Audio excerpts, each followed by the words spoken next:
Hello, and welcome to Stasis Pod, the Beast Wars podcast. I'm Rob. I'm Jen. I'm Alex. And I'm David. And today we are looking at the second item on our agenda, the Agenda Part 2. Bum, bum, bum. Oh, man. It's the episode where, as bad as things kind of ended on a positive note in Part 1, in this episode, things get worse. Yeah, it's not great for them.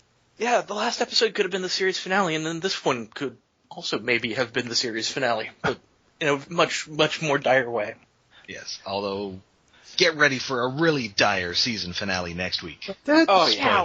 Wow. No, this is like the first three Star Wars movies. Good ending for the first one, and a downer ending for the second one, and for the third one, a perfect ending. Yes, we all enjoyed Return of the Jedi, at the end of which the universe is destroyed. Yeah, we'll get dancing Ewoks. Happy dancing. Yeah, it's comparably awesome to Dancing Ewoks and Yub Nub. Yes. Yep, yep. Yeah, yep, yep. I love that song so much. We're talking about Beast Wars, not Star Wars. Sorry, I derailed us. Too soon.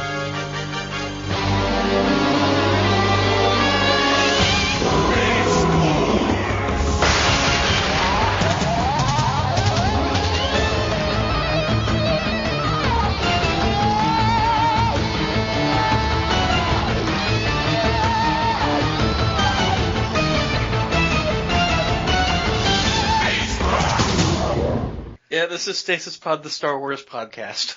Yes. Not Escape Pod, the Star Wars podcast. Oh, there's nobody but droids hosting that. Yes.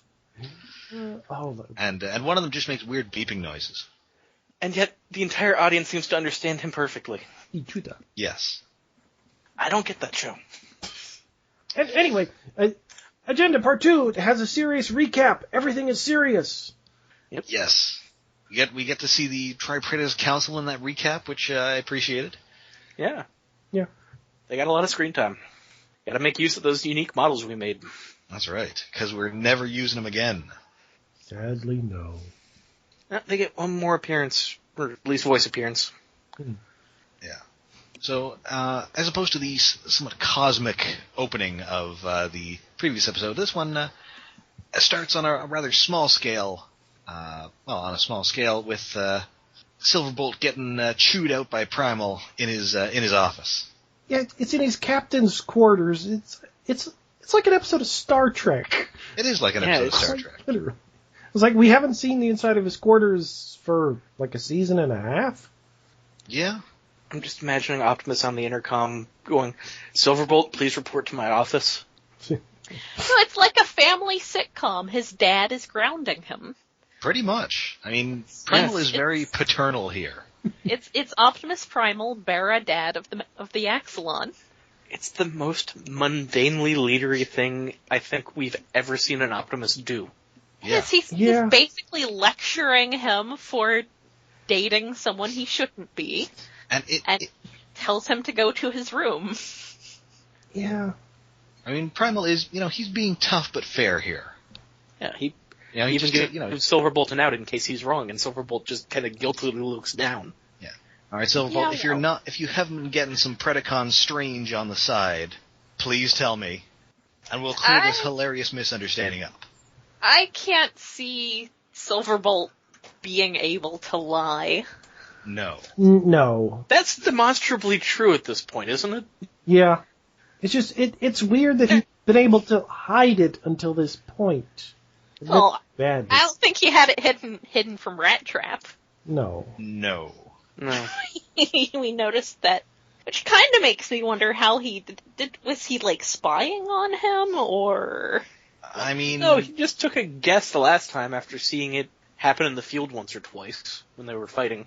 Took a wild guess and was right. To be frank, Rat Trap does have a pretty good sense of smell. Yeah. Ooh, yeah, that's a good point too. We're just going to say that she's wearing some sort of fragrance. Yeah. Eau de poison. Or, since she lives in the Predacon base, she just smells like lava all the time. Yeah. I mean, she smells like sulfur. Yeah. Smells like volcanic gases. Or, Give a li- egg farts. Ooh, Oh, That would be sulfur. what the hell is that trophy? what trophy? When Primal slams on the desk, something pops off of it. Some kind of, like, trophy, but I couldn't figure out what shape it is. Let me pull the video up. It starts Trophy. out, like, on the right side of his desk, bounces in the air, and just breaks in at least 2 pieces when it hits the ground, but it, like, goes, like, bottom end up, so I couldn't figure out what the heck it was. It kind of looked like it might have been shaped like an animal. It was his, animal trophy. It might have been a little gorilla trophy, but I don't know. Oh my god, that would be so good. He awarded himself a prize for best gorilla. Yes. He did. He has a trophy for best gorilla. Yeah, it is totally his Season 1 Beast mode. Oh, it is! Neat. And then he's also got the Heisman Trophy in the background. Oh, that's a nice office. Oh, we don't get to see any flowers this time, do we? No, just a weird atom molecule thing. Huh. Because I think almost every other time we've seen his office, there have been flowers in there. Except for, like, the very first time. Well, clearly he was setting up the office to look appropriately dad-like for lecturing Silverbolt. Yeah. Yeah.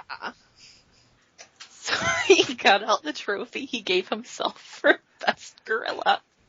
I mean, who are the other competitors? Those other gorillas.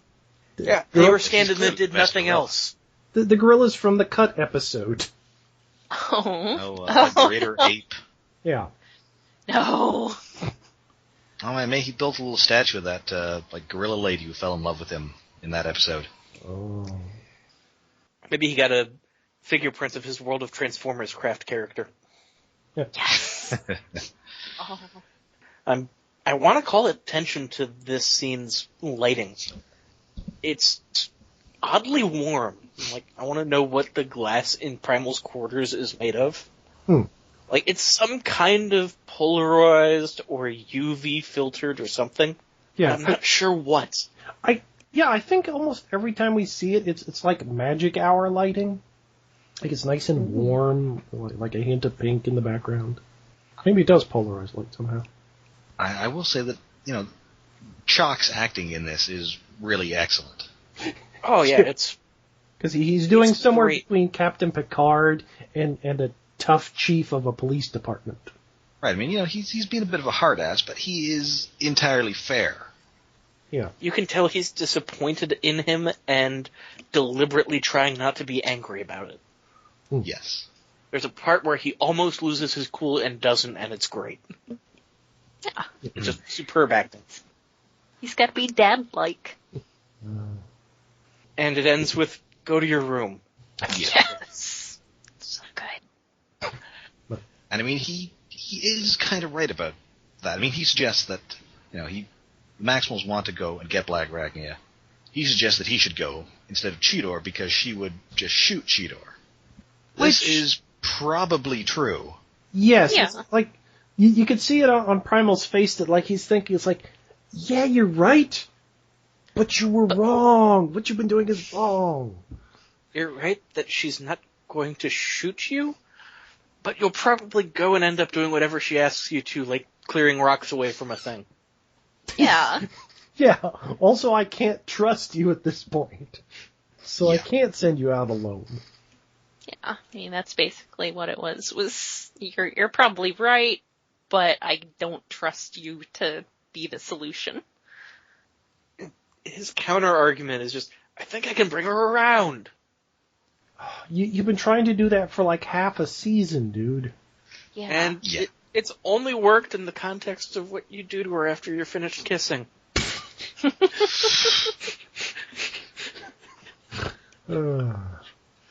Alas. So back on Ravage's transwarp cruiser, Megatron is not so pleased that Ravage sided with the Maximals. I love the audio effect they do in this scene where you can hear the sound of the energy bonds whenever the shot is on Megatron's side of the force field, but it's quiet whenever they're on Ravage's side, and they do the being broadcast through speakers audio filter for Megatron's voice on that side. That is neat. Nice. It's really cool. Subtle, but really cool. Yeah. Was getting captured part of Megatron's plan? I don't think so. No, it doesn't feel like that, but the way he's handling it while he's imprisoned, it's like, yeah, I had this planned all along. Because he's still... Well, much like Dinobot, Megatron is very good at improvising. Yeah. Yeah. It seems less like this was his plan, more that he was surprised by being captured by Ravage, but once he figured out what the situation was, he was like, yeah, I've got one plan that'll definitely work, and like 2 or 3 other plans that'll probably work. Yeah. I'm good. In a way, this works out better, because he was probably expecting, Maximals are going to come to arrest me. It's like, it's a Predacon Decepticon. This is wonderful. Then he pretty much would have been boned. Yeah. I know. A good little exchange between him and Ravage. Oh, more Russian accent. Yes. I love that Ravage's computer has a Decepticon logo screensaver. Yes. Yeah. Hello, we have a guest beaming in, I think. What's happening? I don't know. I'm scared. I think we have a guest, if his audio's working. I'm afraid of unexpected things. Uh-huh. There's a connection, but I don't hear any audio. Test, hello? We have a guest! Ah, there we go. Who is this? Hey. A wild Matt appears. Yay! Okay, for some reason the mic decided to reinstall itself. That's As they do. Who is this strange visitor to this prehistoric Earth, David? This is our wonderful longtime friend and knower of pretty much every bit of Transformers trivia that we don't know, Matt, a.k.a. Otso. You might have a toy of him. I have 3. He's a strange fan experience himself. Most of them come in acid green. Yes, I have 2 toys of you then. Masterpiece, Acid Storm. There's a Masterpiece, there's a Legends, there's a Deluxe, there's a Creon. No, the little bot shot, what are they called? Oh, the Bot Shot, too, right. Yeah. Plus the Monzo and your birthday written on Onslaught. Which some people choose to interpret as like a rustling reference because Monzo is a rustler, a hyper-rustler.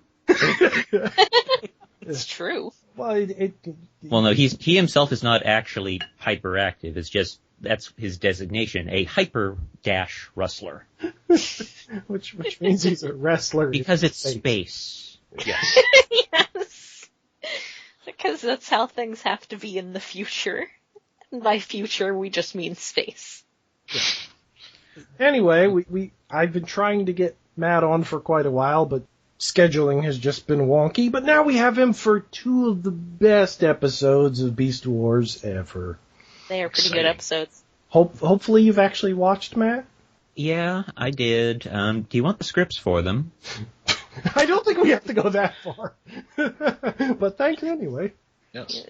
You can just go from memory, like we were thinking about doing at some point with the original Transformers, the movie. Just do a review of it entirely from memory. And not having watched it anytime soon. Which I watched it like Christmas, so I'm ready. Yeah, I watched it over like last month, so I ruined it for, having not watched it. Well, now we can do it in like February or March or July. At some point. Maybe after we're done with Beast Wars, we can do that. Anyway, this episode, we're about to find out that Tarantulas has a secret. Yes. So remember the last episode when the Predacon's defense systems mysteriously shut down? Oh yeah, Yes. and when Ravage mentioned he had a secret weapon, and then Tarantulas popped out of his cave in motorcycle mode and was driving alongside the ship. Yes. What? Yeah, which amounted to nothing last episode. I mean, he was setting this up. Yes. Yes. Yeah. This explains surprisingly little. He's still a creep, and him being a member of the Predacon KGB doesn't really make him any less of a creep or explain his behavior in any other episode anymore.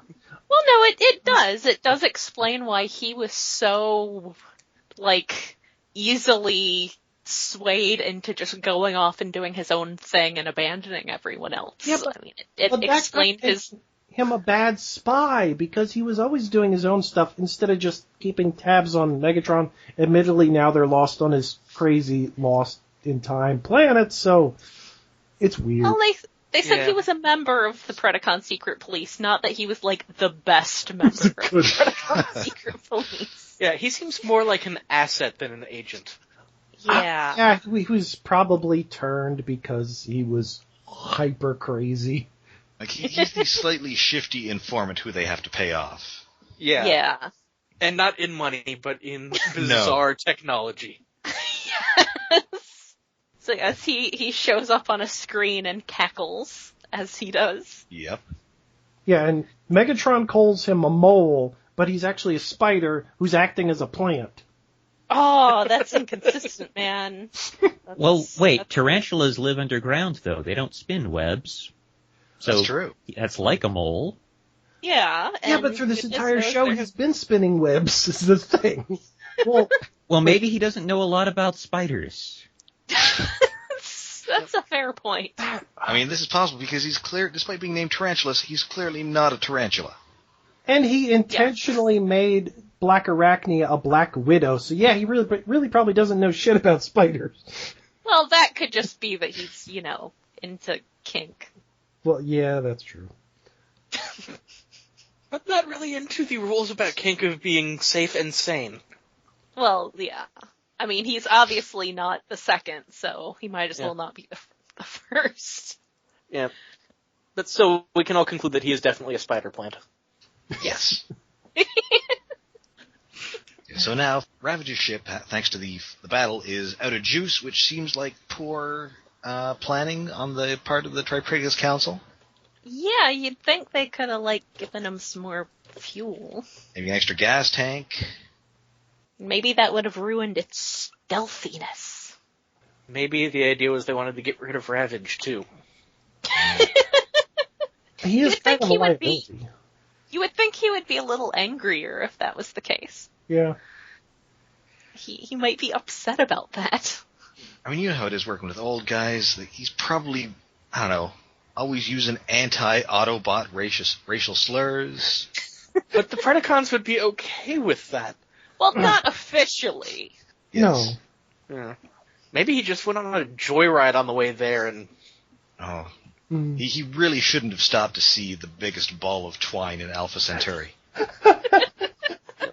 he's a cat. What do you expect from him? Oh, I wasn't even trying to make that joke. You weren't sure.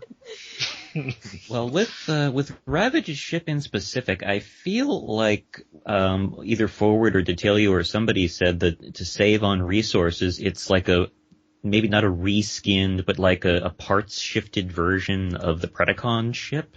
Mm-hmm. Yeah, I can see the that. wings I can kinda see are that, yeah. similar. They're just bent. Because they didn't have money for props. Or shadows. And considering what happens next episode, yeah, they had to make everything count where they could. Or if water. they make the back flush with the wings instead of sticking out past it, bend down the nose, and then arch up the wings, yeah, I can see it being based on the Dark Side model. Or, I guess, the, quote, Dark Side, unquote, model Yes, that's the been Predacon ship model. Yeah, I'm sorry.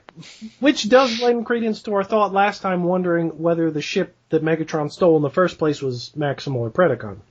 It's a Predacon design. Yeah. So that makes sense. Yeah. Yay! They answered questions through prop design. Hey. Whether intentionally or not. Well, that might also help explain why the Tripredacus Council is angry at him, like, hey, you stole our ship. Yes. Yeah. What And- a jerk. And caused a diplomatic incident. And nearly blew our secret transwarp development program. Yes. Thanks. Now we are definitely going to send this Catman to kill you. Maybe And that also everybody else, but especially you. is that what they got sanctioned for? Well, I mean, they got sanctioned for the stealing of the golden disc. Oh, right. And presumably Megatron was some sort of, military guy in the Predacons? I think. I mean, they knew enough about him to say that he was, brilliant, but a rogue. Yes. Well, early on, I think they're called criminal Predacons versus, your regular everyday Predacons. Okay. So I don't know how that They were, ties in. but I got the impression that was only after they stole the golden disc and the ship. That's possible. More of a Like he went disembowelment AWOL. kind of thing. Yeah, like he went AWOL, or like he was a political activist who decided to do more than just protest. Mm-hmm. And then you've got the Ultimate Guide version, which, we'll leave that back there in 2004. Thank you. Yeah. It tried. DK Publishing, stick to doing cool cross sections. Yes. We never got. I would be totally fine with some Transformers cross sections. Oh. Yeah, that'd be kind of neat. That would be neat, even if they just did it for like toys. Yeah. Well, I've got it right here. Okay. Alright. Tired of peace on Cybertron, Megatron decided to defy his superiors and take matters into his own hands. All one of them, I guess. That one hand. He started with... No, he did start with one. Oh wait, did he start with 2 when he was He started with 2, the yeah, in the- Megabot the- model? Yeah. Yeah. Okay. Started with 2, and then he went to 3, and then he went to 3. No. Because he has those delightful little dinosaur hands. Yes! Such good little hands. Actually has 4 right now. He just uses the grabby claw most of the time. Has the show ever shown him without the grabby claw gun on? Yeah, I think it was like 2 or 3 episodes ago. Huh. Like when he was sitting in... Oh no, when he was sitting in the giant Jiffy Pop chair. Oh, right, yes. Oh, yeah. Definitely had it off then. Jiffy Pop. Now I want popcorn. Wait, was there anything else in this scene other than, hey, we got a mole? And also, Tarantulas has found out Megatron's secret Energon stash. Oh. Right. And so they are going to send Primal and Cheetor they're going to, let the Maximals go get it. Yeah. So but first Cheetor's going to go out and get Black Arachnia. But, because Cheetor is a nice guy, he's going to stop by and apologize in advance to Silverbolt for potentially shooting his girlfriend. Yeah. Which is nice of him. And Cheetor is very nice in this episode. Yeah, he's a good kid. I think we still Maybe have to reset too the he nice. did a dumb thing counter, but he's a good kid this time instead of just an Yeah. idiot kid. His intentions are in the right place this time. And Silverbolt's in a timeout. Unfortunately for Cheetor... Unfortunately for Cheetor, the walls kind of suck in the Maximal base. Yeah. Yes. Well, Because fortunately for apologizes. Silverbolt, though. Yeah. Oh, Yeah. True. yeah. My notes were, damn, Silverbolt punched straight through a metal door. Yeah. And then, damn, Silverbolt punched through a metal door, and Cheetor was still kind of just, I'm okay. That wasn't too bad. I mean, maybe Yeah. the door absorbed enough of the force. Yeah, that had to have taken like about half the impact. True. But anyway, it's enough that it doesn't knock him out immediately, which prompts Silverbolt to punch him again. That's... He Silverbolt apologizes for what he must do, and then He punches. asks him if he's okay, and then apologizes, and then punches him again down a hallway. Yeah, Yeah. it's So cute. it's so good for both of them, really, because Silverbolt's, sorry for what? Sorry for this. And then he gets sorry again to punch him. Oh, and Cheetor just getting punched out, that makes up for all those stupid Cheetor moments. Cheetor gets abused in these episodes. Yeah, And Yeah. then Rat Trap shows Yes. up, calls him a sucker punching spaniel, and Silverbolt takes up. Rat Trap also pulls the alarm, but Silverbolt blows a hole in the side of the ship with his missiles. Because the ship doesn't have enough holes blown in the sides of it yet. Yeah, it's already got 3. Yeah, it just makes it's like, when something's already kind of broke, you don't feel as bad about breaking it some more. Oh yeah, broken window theory of sociology. And Yes. Rat Trap says something that's weird. It's like, we got trouble with a capital B? Did I hear that right? Yeah, As in like Black In Arachnia. for Black Arachnia. Okay, I wasn't sure what the heck that was. Wait, why not with a capital S for Silverbolt? Well, they've got trouble with the capital B for Beast Wars. yeah. Yeah. Clearly. Yay, implicit title drop. Well, hey, we're going to get another title drop a little later on. Yeah. And then when Optimus But not finally a shows series up, title drop. when Optimus finally shows up to survey the damage, Rat Trap's comment on Silverbolt flying away is, I used to be young like that before Optimus gives him a death glare. So apparently his ribbing was more, I know, and I'm going to torture you for it, and not him really seriously objecting. Young love. What can you do? Yeah, I mean, what? She's hot. Yeah. And poisonous and deadly. Yeah. Yes. So anyway, the Cheetor recovers from this, and he's heading out with Primal to get this Energon store. But unfortunately, before we get there, we see some very ominous ants' nest. Yeah, that couldn't possibly be foreshadowing of anything. No. Primal asks about Cheetor's head, and Cheetor responds, I feel fat-headed, not fractured. And I'm wondering, is he calling himself an idiot, or is he complaining he feels concussed? He's calling himself an idiot. Yeah. Fair enough. I don't think robots get concussions. It would explain Waspinator, though. Well, that's true. Would, poor but guy. Waspinator was a Waspinator before even coming to this planet, but... Well, we don't know what happened to him previous. Maybe he was getting blown up all the time on Cybertron, too. Yeah. Maybe part of the plan to steal the Golden Disc involved Scorponok and Pterosaur using Waspinator as a battering ram on the last door. Well, we know the story about Waspinator getting beat up all the time, right? That his lines took so long to read that they wanted to get him out of the episodes quicker? I was unaware of that. What? Oh, that's amazing. That's pretty great. But that is great. The quicker we blow him up, the less takes Scott McNeil will do. Well, it's just that the buzzing and the added enunciation made the line read longer. Yeah. So it was taking too much time on him, so, get him out of there and we don't have to focus on him. Just get blown That up. is an interesting factoid. Yes. Poor It's not a guy. factoid. That's not what factoid means, but yeah, that is a neat fact. Poor Waspinator. And I guess it's no skin off, Scott McNeil's nose, because he generally had, 3 other characters. one to 3 other characters in that episode. Yeah. He's still taking up vocal acreage. Yes. Still getting that paycheck. Yeah. Yes.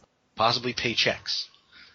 I imagine they but his paychecks have a QU in them. It's true. Everyone's would, wouldn't they? Those They do. fancy Canadian paychecks. That's right. Anyway, so they get in this mountain, and instead of the promised Energon cubes, it's just a bunch of raw Energon. And also, there's somebody cackling from above, whilst activating his roto-butt. And I really like how, even before you see him, you see the light sort of going with his butt fan. Oh yeah. That entire sequence. You hear the is noise fun. too, I think. Yeah. Yes. Even the sequence before that is fun with the sneaking music and Primal holding his little pistol / surfboard thruster up like James Bond, and Cheetor holding his hands together as a gun, which made me wonder, shouldn't he be able to fire lasers out of his mouth when he's flying too? Oh. I don't think he can. For some reason, he cannot do that. We don't see him do it, at least. Well, he He still can, should. he can fire it out of just one hand, without putting them together. Maybe it makes Maybe his he throat just didn't scratchy. think of it.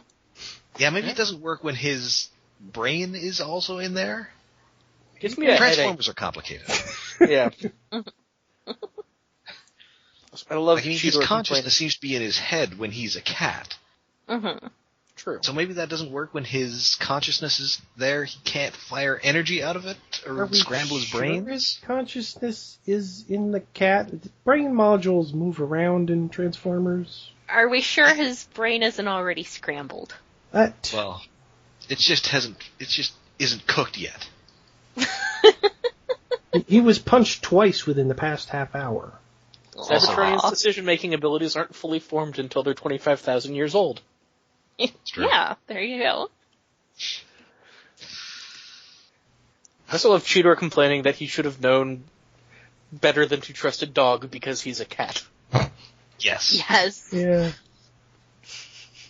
Although, yeah. we continue on with a great deal of these characters having a lot of knowledge of the, like, sociological place of their animals in these hierarchies. Let's just say that contact with humans had a great deal of impact on Transformer culture, because their culture was mostly based on shooting each other. Yeah, well, I guess there's that. In other words, they have a library full of zoo books? Yes. Maybe Tom and Jerry cartoons? Yeah, there's a lot of references we're going to get to next episode. Possibly Itchy and Scratchy, which I suppose would make Silverbolt Poochie. Anyway, the royalty has decreed a trap, so Inferno's just in the butt. Just like Admiral Akbar said, it's a trap. He's continuing to at least refrain from calling him my queen. Yes, although he's not present, so... Well, yeah. He's the royalty, he would know! That's true. Actually, no, I can make that line better. She's the royalty, she would know! He tries. He tries so hard. Meanwhile, our fugitive Silverbolt has located Black Arachnia on her flying, kind of like one of those skiffs from Star Wars. Yeah, it's a sail barge. Like she's going to drop somebody in a Sarlacc. No, it's Loki's skiff from Thor: The Dark Age. Oh yeah, totally. I just watched that. Yeah. And I guess that's why it was built for 2 people instead of just 1. Yes. Because otherwise that seems really odd engineering choice for her to make. Silverbolt flies him next to her and tells her to pull over, basically. He's an air cop. Yeah, he's... do not drop in on your girlfriend at work, Silverbolt. It's annoying. The best part about that, though, is that he makes a police siren noise with his awoos. Yes. Aw, Silverbolt. And then they proceed to have the best conversation. So good. The comedic timing on it is just great. The whole bit where basically he's trying to convince her to give up on whatever crazy thing she's doing and come back to the Maximals with him, and she's trying to convince him that she's evil. Yes. And that she'll shoot him. She'll shoot him. I know in my heart you won't. You shot me! Yeah, I love his reaction to that. She said she would, I mean. And then there's like this beat, and then he just starts trying to rationalize it. He's because, so broken. she just shot him in the thigh. She made sure that it would not be fatal. Yeah, it's like, she just tried to kill you, and you're like, no, she's not evil. Dude, she just said no by shooting you in the leg. Listen, I think we've all been in relationships like that. Really? Also, declared multiple times that she's evil. Okay, maybe not quite that bad, but... It's just so weird. It's such a creepy relationship, because he's an idiot, she wants to kill him, and I'm kinda into it. Yeah, it's ashamed of how much I like the nice guy being persistent relationship being presented here. Yeah, it's like, everything about it's like, I should hate it because he's this persistent to the point of creepiness, but somehow it works because she's evil. I don't know how. It's not just because she's evil, it's because the banter is so good. Yeah, and she actually does like it, but she doesn't want to admit it, kinda. Yes. She's kind of at the end of the conversation. But. Tsundere about it, but she's obviously, I mean, like I've said, it seems okay because, and that is specifically a lot of what she likes about him is this just sort of blind certainty in the goodness of things and this faith in things being good. And so... It makes him so easy to manipulate. Yeah. So, I mean, it's both at the same time frustrating for her, but also appealing. So it's definitely something that's less bad when... And it doesn't really feel like she's giving in because he's been so persistent. It feels like she's giving in because she's admitting to herself that this is what she wants versus, it feeling like she's giving in because of his persistence. So it doesn't come off as, problematic, I guess, as it otherwise might. Yeah, because she could have shot him somewhere. It would have been no harm to her at all. I mean, she would have just had to shot him somewhere. She totally could have shot him somewhere else, but it would have made their makeout session a lot more awkward. She could have shot him right in his melted cheese, which now I can't unsee thanks to you guys. It's a melted when she says, I'll shoot you, she kind of half sounds like she's trying to convince herself that she'll shoot him. Yeah, she's like trying to the put voice on acting from both of them is very good here. Oh yeah, it's great. Yeah, I love it. She's like, I'll shoot you. It's just, yeah, so I think the fact that it doesn't really feel like she's conceding to him so much as it genuinely feels like she's conceding to herself, that keeps it from feeling as terrible and creepy as it might have had it not been so well done. It's a combination of weird pieces that shouldn't go together that somehow do because of their personalities and their faction allegiances. Like, if he was a Predacon and she was a Maximal, it wouldn't work. Mm-hmm. Or if she was pursuing him and he wasn't, it would. Somehow it works just barely. I'm kind of into it. Oh. Also, it helps that they don't rush her actually admitting it to herself. No. Yeah. And they start making out, and thus distracted, the flying boat crashes right into Waspinator. Oh, the line immediately prior to the makeout is just perfect, too. Hmm? The line that is the lead-in to them making out is perfect, too. What was it? You don't know whether to kiss me or kill me. I'm a Black Widow spider, you idiot. I can do both. Oh, yeah. Yeah, that's a good one. And then they just crash into Waspinator, and he gets broken into more bits than he's ever been broken. I think there's like 2 Waspinators worth of parts raining down. Oh, yeah. Well, There's see, so he much expected there Waspinator might be a problem, so he brought extra Waspinator parts with him. Replacement. But now they're just enough. At least Waspinator have enough parts to put him back together. And of course, as a crazy theory, considering how many Waspinator parts are everywhere, and we've seen like just dismembered limbs in the Predacon base, maybe he is entirely the origin of the Insecticons. Like they were just built from leftover parts of Waspinator. It's like that's why there's armies of clones in the original G1 cartoon of Insecticons. Because they're just all those extra parts. Yeah. And of course, because he can fly, Silverbolt saves Black Arachnia. He does not save Waspinator, but that's par for the course. Because it's his duty as both a Maximal and a heroic character. Oh, that line delivered just so flatly and perfectly, and it taps on the fourth wall just hard enough. Yeah. Yes. Oh, Black Arachnia's reaction is just perfect too. Just this annoyed, oh no, you're not saving my life again, are you? Yeah. Even after I shot you? Yeah. Yes. I like him big and stupid, but you're really pushing it. Oh yeah, it's like it's just so weird that Silverbolt is the one that's genre savvy in this situation. He knows he's lawful stupid, and damn it, he's gonna live up to it.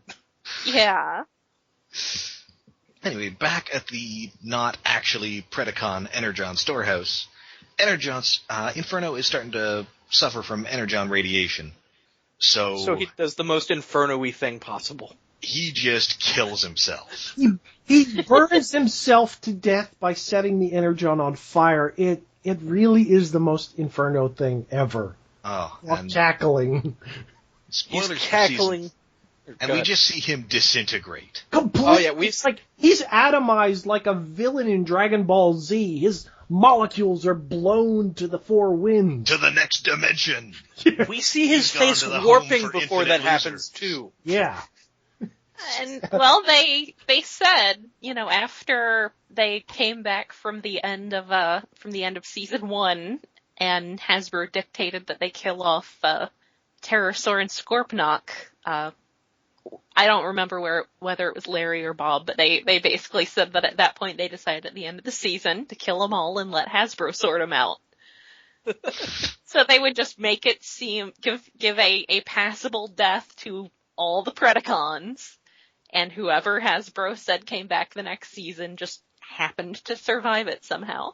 But they just overdid it on Inferno. Inferno comes back from this.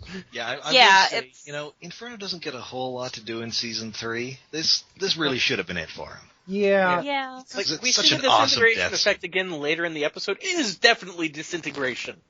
Oh yeah. Yeah, it might actually be the best death in the entire, well, other than Dinobot, but the death scene, like just being atomized, so wonderful. It is the second best death that should have stuck in all of Beast Wars. Yeah. Yes. Well, they still had Infernos to sell, I guess. That's true. Yeah, And they then had all still those have scavengers Inferno, too. Yeah, why not Scavenger? Because that would mean a new model. That would cost them money. Good point. Considering what they do with next episode.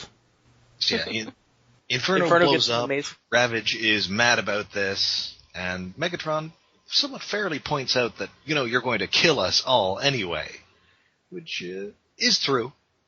His sarcastic response to Ravage being upset is great. So it was a trap. Oh no, really? Also, we got a fun shot of Maximals trying to outrun an explosion.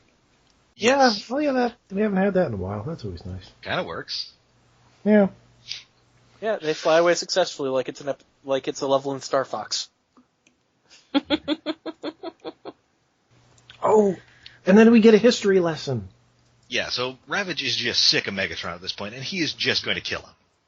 And of course, this is at this point where Ravage mentions that Megatron is always following his own agenda. Title of the episode, everybody take a drink. Yeah. Yay! Although, unfortunately, he does not say you're always following your own agenda, part 2. Or your own agenda in the Beast Wars. You're not Sylvia. You're the agenda. One of the part kung 2. fu creatures on the rampage. Yep. This is the second time you followed your own agenda and ruined things for the rest of the Predacons. Oh man, if they did that in every episode. Like the next episode, oh man, we've got to stop Megatron from enacting the third part of his agenda. Well, I kind of love that the current cartoon would do that. Anyway, so yeah, he's just gonna kill him. So Megatron just finally he gets the history lesson, and it actually convinces Ravage to make the bonds around him disintegrate, which is weird. Yeah, that's why. Like he turns them off, and then they just fuzz out of existence. Like, I hope you brought more of those, Ravage. Yeah, apparently they're one-time use. Couldn't they? Or you're just gonna have to hog time. Oh, that's weird. Or I guess Mainframe had that disintegration effect, and they really wanted to use it. Yeah. And that goes before we get the history lesson. Yes, so we now get this history lesson. We back when the secret wars between the Autobots and Decepticons were beginning on Earth, the humans launched the Voyager probe, and it contained the Golden Disc. And the original Megatron put a contingency plan on that disc. And he even plays a little fragment of the Golden Disc, and we get a message from the original Megatron. That's not how records work. You can't just have a little shard of a record and it plays like most of the message in. He didn't say it was encoded the same way the record was encoded. Well, no, but I just, I don't know. I can't imagine a way that it would play back that would work like that. Well, It's the future, and their computers, they might have a codec for video that's really good at preserving without losing too much information. Or even if there's a lot of information lost. And I mean, clearly there's not a lot of information on this. Well, Yeah. wait, if it was just coded by Megatron, and Megatron died in 2005, it would have had to have been sometime between, 1984 and 2004. Well, yeah, it was right before the Voyager probe was sent up in, was that 86? Well, no, that was 78. 1977! Yeah, it was actually in the 70s, yeah. so the dates are a little off So here. yeah, Oh, this is totally not work unless they're saying sometime between 1985 and 2005, he flew out into space and just kind of hitched a ride on the Voyager satellite to encode this on it. Well, don't we see like a laser beam flying from space to it? We see a shot of the record against a star field and the laser etching it into it. Oh yeah, and the reflection of Megatron's and also Megatron's reflection is reflected in it, though, I assume. So I assumed he was right there. Okay, so at some point he got bored, went on an Astro train, and left a note on the record. At night. That's why you always leave a note. And he's very prescient about the fact that they're developing transwarp technology. Yes. Yeah, which apparently took them 300 years to figure out. Was it 300 or something? Something like that. Well, it's 300 years, but we don't know how long they've had transwarp. It was 300 stellar cycles, and it was occasionally mentioned that whose stellar cycles, we don't know. Yeah. Maybe it was just the number of times Michael Ian Black did an episode of Stella. I remember looking up the original line, and I think it's actually 3 centuries, they say, versus like 300 years. Okay. Which that brings into the question of like what a Cybertronian century is. Yeah. Omega Supreme. Lots of Vorns. Yes.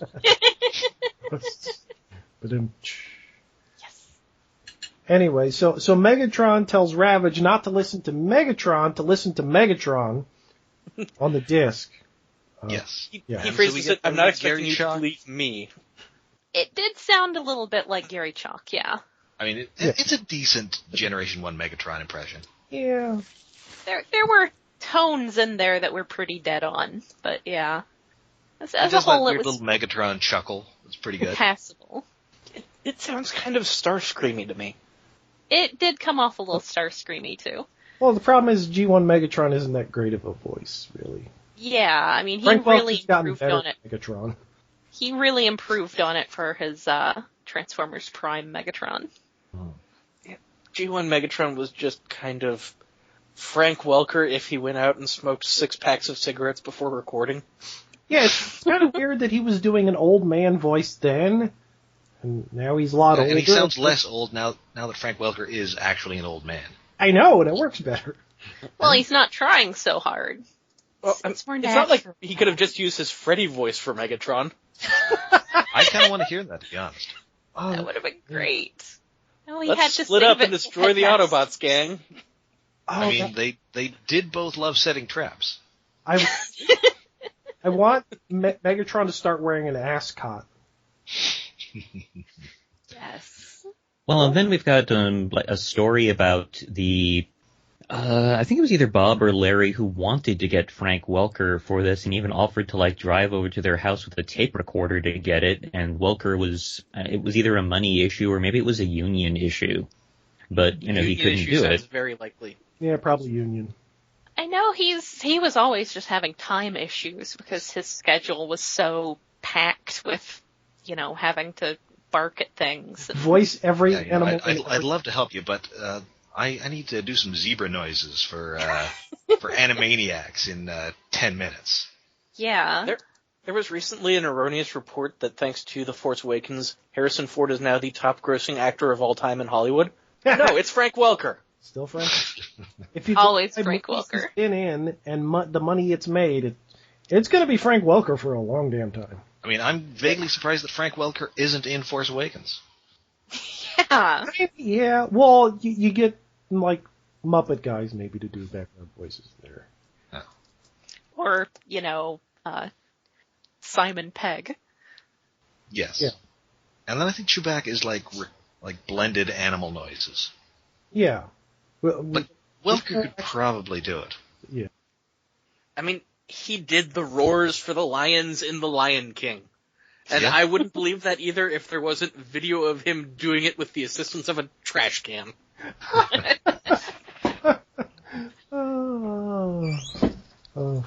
So anyway, Ravage is very moved by this blurry 10-second long clip of Megatron and releases the other Megatron.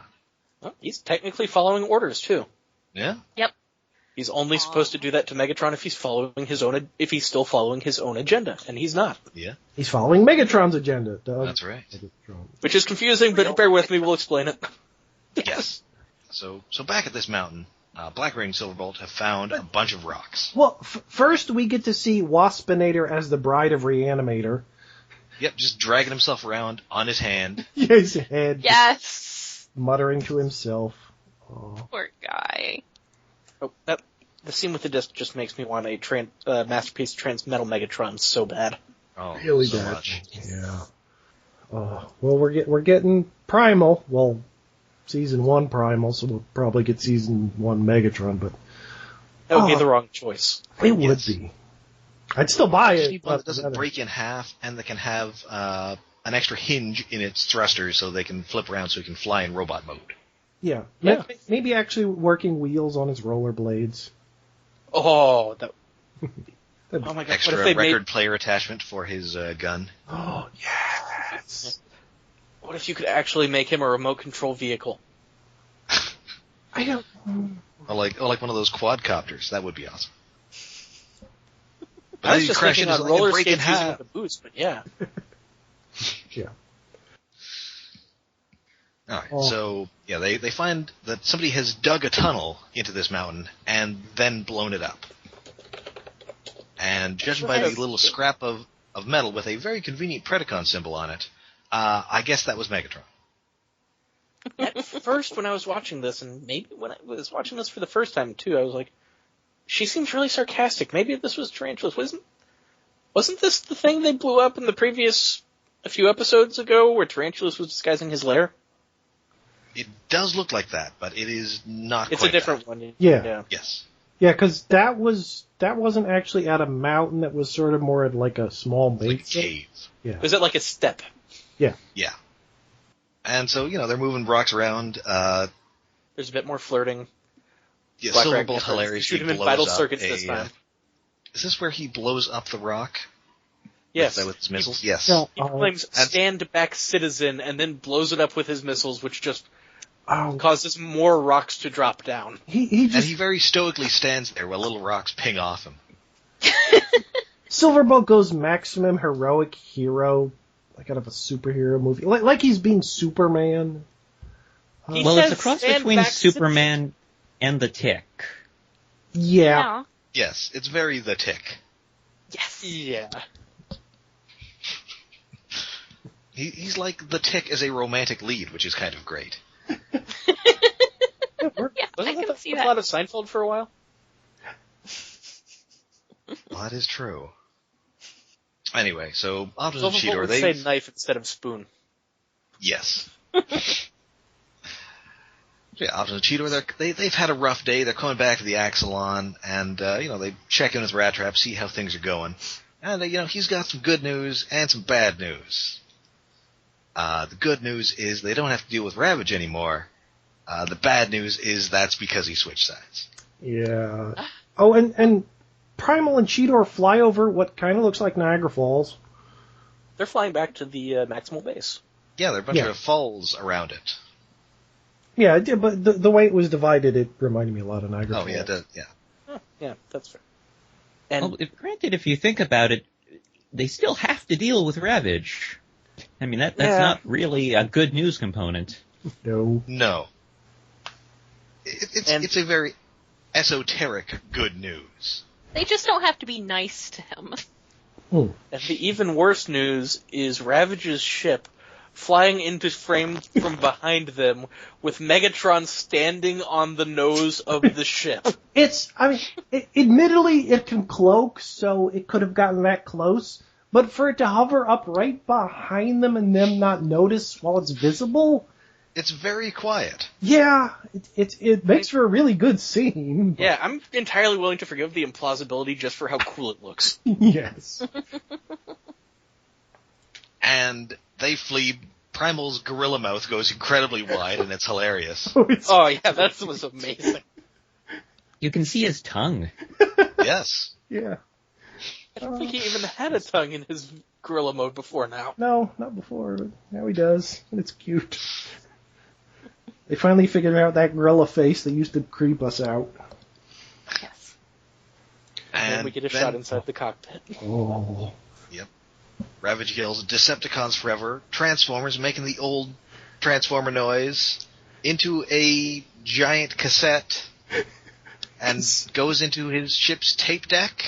And it starts playing the guitar whale from season 1. Yes. clearly can't turn into a cassette. No. Who But No. it was so cool when it happened, though. But he's a And it G1 was- character. They don't have to respect scale.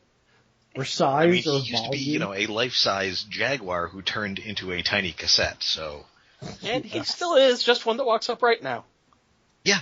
I mean, obviously he doesn't have any obvious cassette parts on him, but, Well, his shoulders are kind of spool-like.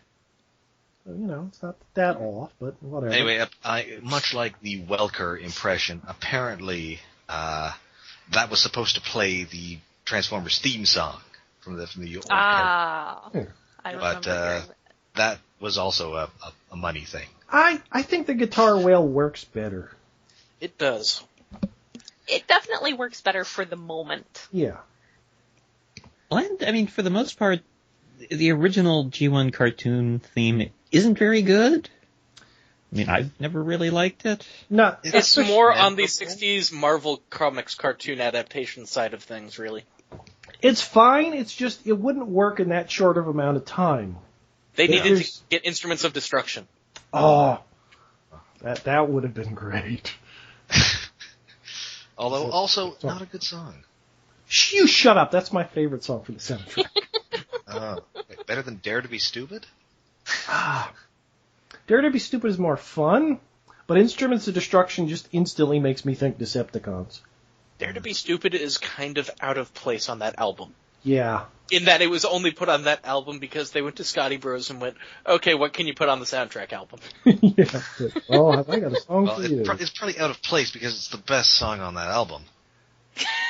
It's out of place because it's good. Best artistically, yes, but not the most fun. And I will also say it makes sense in the context of the scene that it's in. Oh yeah, definitely. Yeah. It does, but that scene doesn't make context in the movie. Well, most of the scenes in that movie don't make sense with the rest of that movie. Exactly. That's a fair point, There, too. that is a discussion for sometime in the future, Yeah. When we do an entire episode. or more On that movie. Remember Anyway. Space Fight? Now there's a bunch of, robot fish or something. Now it's garbage people. Who Time even makes knows what's no going on? sense. Distance has no meaning at all.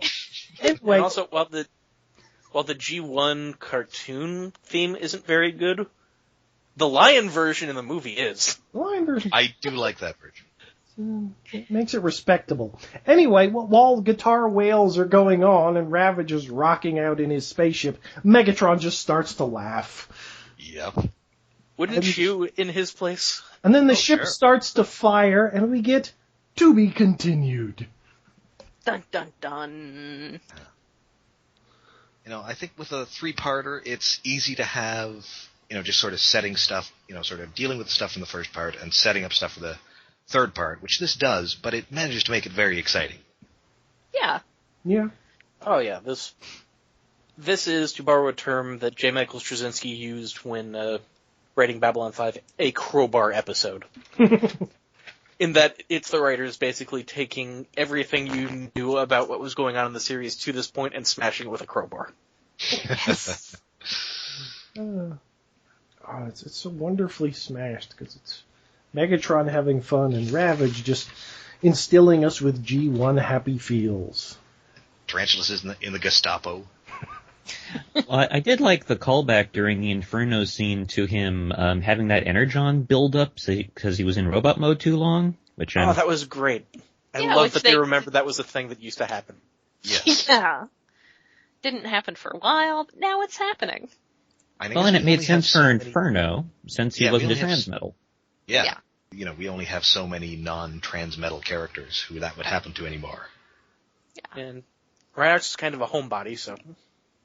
Yes. Guy. And I think at this point, Wasp Mater falls apart instead of going into Energon Overload. Yeah, he's never active long enough to actually suffer that. I mean, maybe his spare parts do. They also explained in the beginning of the season that the big Vok energy weapon thing that scorched the planet during the season 1 finale blew up most of the Energon thing, so it's only going to be in caves like that where you actually get exposure. It blew up most, or somehow it converted them to Energon cubes, or more, Energon crystals of a different kind. Stable Energon crystals which take the form of cubes. Yes. So yeah, I mean, there's not a lot to say about this episode in isolation. I mean, it's a good episode on its own, but it's really setting things up for the big finale. Well, you can't really separate any of the 3 parts of Agenda on their own. I mean, they're fine episodes, but they don't work on their own. No, I mean, it's one big episode. Yeah. Which is why it was aired 3 days in a row on Cartoon Network. You people. I believe they also aired these 3 as a marathon on YTV, if I remember correctly. Like they were all they didn't air them 5. They didn't do this with the previous ones, but with the Agenda, they did air them in a one block, like a prime time block, I believe. Ooh. Oh. It was a big deal. Well, it is CanCon. That's true. And popular CanCon, which was amazing for the time. Yeah, it was. I don't think Stargate had started yet. I don't believe it had.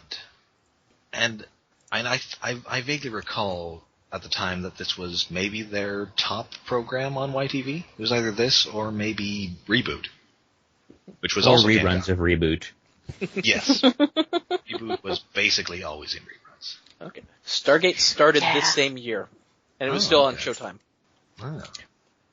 Well, I mean, the other thing with it airing on Cartoon Network is that it put out The Real Adventures of Johnny Quest, which, if you were watching Cartoon Network in the 90s, The Real Adventures of Johnny Quest was like a never-ending purgatory. It's not great. Oh yeah, and you can't air The Real Adventures of Johnny Quest after having aired Beast Wars. The CG just...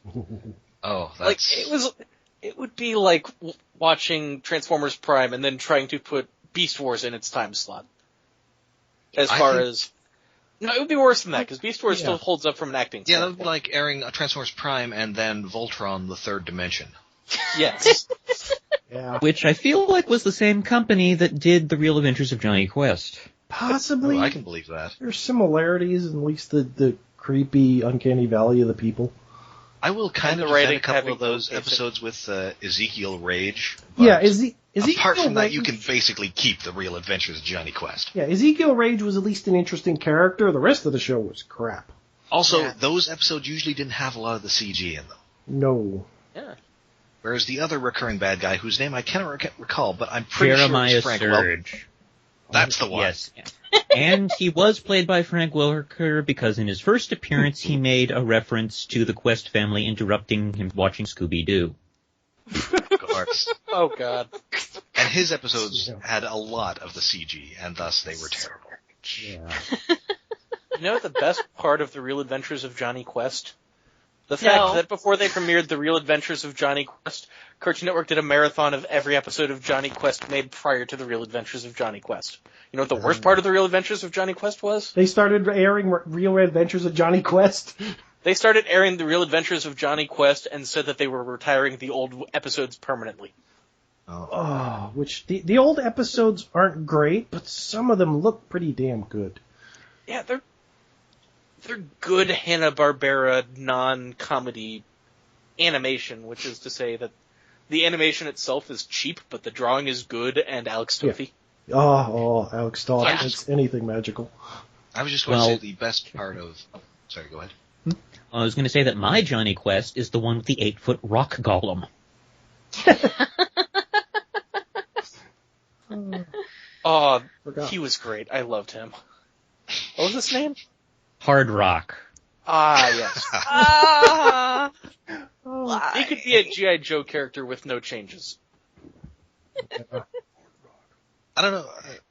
Anyway, I was just going to say the best part of The Real Adventures of Johnny Quest is the rise that we can get out of David by mentioning the inaccuracy of the Jersey Devil episode. Didn't do this last time. Fuck, I hate that episode more than any cartoon episode I think I've ever seen. Ever. Oh. It's like poking the bear. Oh, there are things I feel similarly about. Like there was an episode of Young Justice where they were fighting around a nuclear reactor in Arlington, Virginia, And this was troublesome for exactly the reason why no one is allowed to build a nuclear reactor near Arlington, Virginia, because it's like across the river from Washington, D.C. Yeah. Also, it was in a forest, and there are no forests in Arlington, Virginia. Oh. So I assume that that's similar to the rage that I felt over that episode of Young Justice is probably similar to the rage that you feel over the Jersey Devil episode. When you know something about the locale that they're specifically visiting and they get it wildly wrong. Super wrong. It's really, really obnoxious. No! My episode of a cartoon that makes me react like that isn't due to geography, but I'll say more about that in 20 episodes. Oh. Okay. We'll get to that episode. But there are only 13 episodes left. Well, we're doing the next show too. Oh, well, let's see. Episodes of animation, mostly the ones that I hated were ones that, oh, right. The first episode of the Powerpuff Girls. Because they played that for a solid week in a row. The same, or maybe 2 weeks. Oh. And they played it over and over again. Like the pilot or a cartoon pilot or like the actual first syndicated episode? The one where the 3 thugs dress up as the Powerpuff Girls. Oh, yeah, I remember. Oh, I don't remember them replaying it that often, but I might have missed that. Well, that was when they were first premiering the show, and I guess they didn't have any other episodes. Yeah, and they just kept running that one to the point where I got tired of it, and I did not want to watch Powerpuff Girls. And I mostly didn't for like at least a year. Remember when they did that April Fool's Day joke where they played the same episode of Woody Woodpecker for 24 hours? Cartoon Network and April Fool's gags are something that has annoyed me since day one. Isn't that sort of where The Room was first popularized? Yeah, they did. I think they did it like 3 years in a row, or at least 2. It was Screwy Squirrel. That's who it was for the April Fools. The only Cartoon Network or Adult Swim gag I kind of liked is also the worst one. The night they didn't change anything except they added fart sound effects. I think I might have videotaped that night. Well, there was the one where they drew mustaches on everybody, too. Yeah, there was another good one they did on Adult Swim where they hyped up in advance that they were going to play the only recently out of theaters Adult Teen Hunger Swim movie in its entirety. And they did in like a 50 by 30 pixel corner of the screen thing with no sound while they played their regular schedule. Nice. I hate them when they did that shit, but I can understand why they had fun doing it. Because it just kind of reminds me of the stuff I would do in college. Like, I was in the art lab, the computer art lab, and every once in a while I would just get so bored I would make a poster of something. Like, something completely random. Like somebody would leave a picture on one of the cameras we would lend out to students. And it would come back, and it's like, this is a stupid picture. Why didn't you delete it off the camera? I could use this as blackmail. Oh, I can make a giant poster. So I did. So it was April. Everything was in reruns. I can't blame them. No. And also, they work at Adult Swim, so they're probably super high most of the time. Yeah. I'm pretty sure half the budget for Robot Chicken is weed.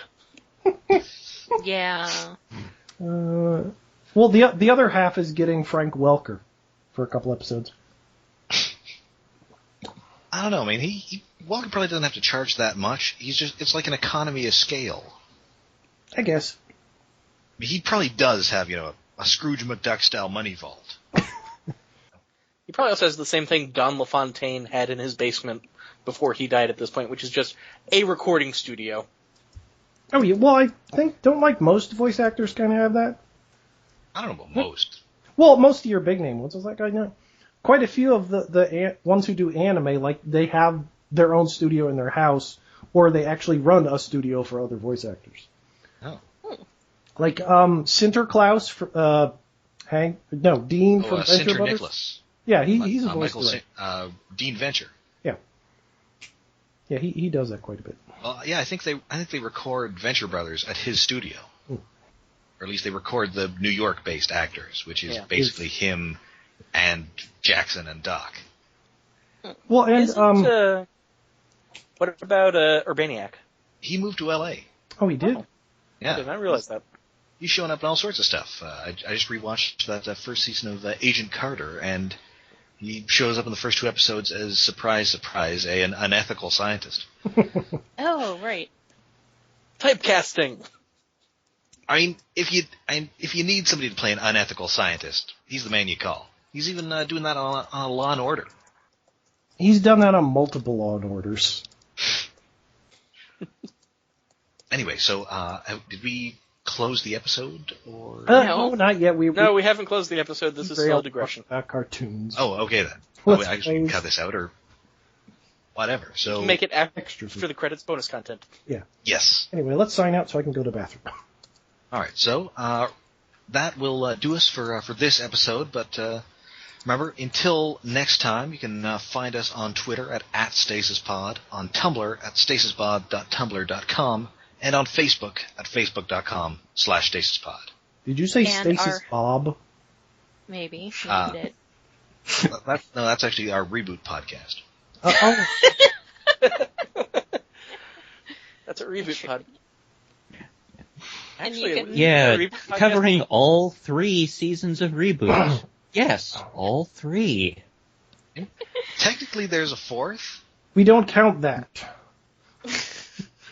Why would you do a 4th season for a show that had a good conclusion to the 3rd season and ended on a horrible cliffhanger that leaves everything unresolved? It's like the Beast Machines of Reboot, except it's not as good as Beast Machines.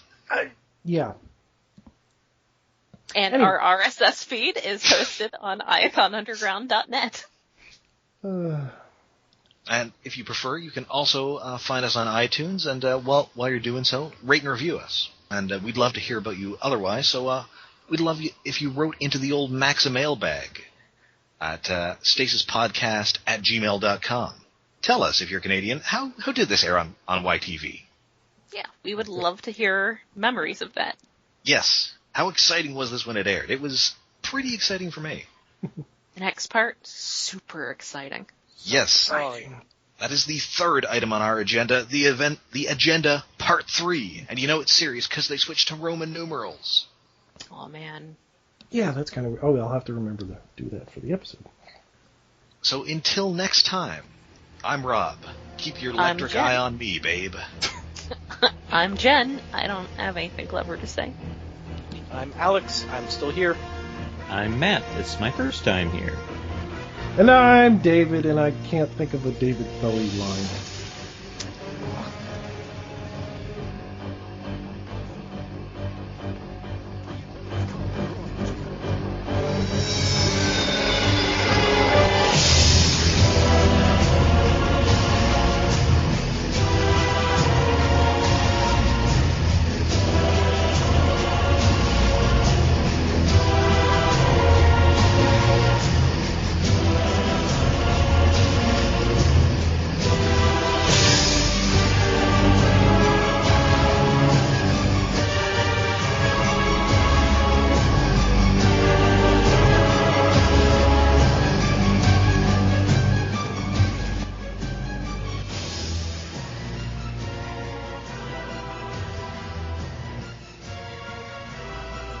Okay, Monzo's updating Skype, so he might be on. So I guess we can put around for a bit. And then he turned heel. David Arquette did. Monzo? Oh. Oh, no. By God, that's Monzo's music. What would a heel Monzo even act like? He'd just be that one Nazi with the glasses from Raiders of the Lost Ark. He'd be David Mitchell from that sketch. Are we the baddies? I guess we're going to have a lot of episodes to talk. There's not much else to add. Other than, yay, Leo Kaiser looks neat. I mean, guess we these can are see... pretty significant episodes. Yes. And I guess we've now seen Predicus in his combined form. Yay! He looks pretty good. Amazingly good, actually. Didn't Alec Willows cancel? Yeah. Yes, he did. He has play. he has a play he's doing that's going to conflict with the schedule. It's going to be in an awesome play. It's going to be awesome because it's got him in it. I mean, I kind of hope he's just playing Tarantulas in it, no matter what it is. Yes! He's laughing. Like, Death of a Salesman, but Willie Loman is Tarantulas. That's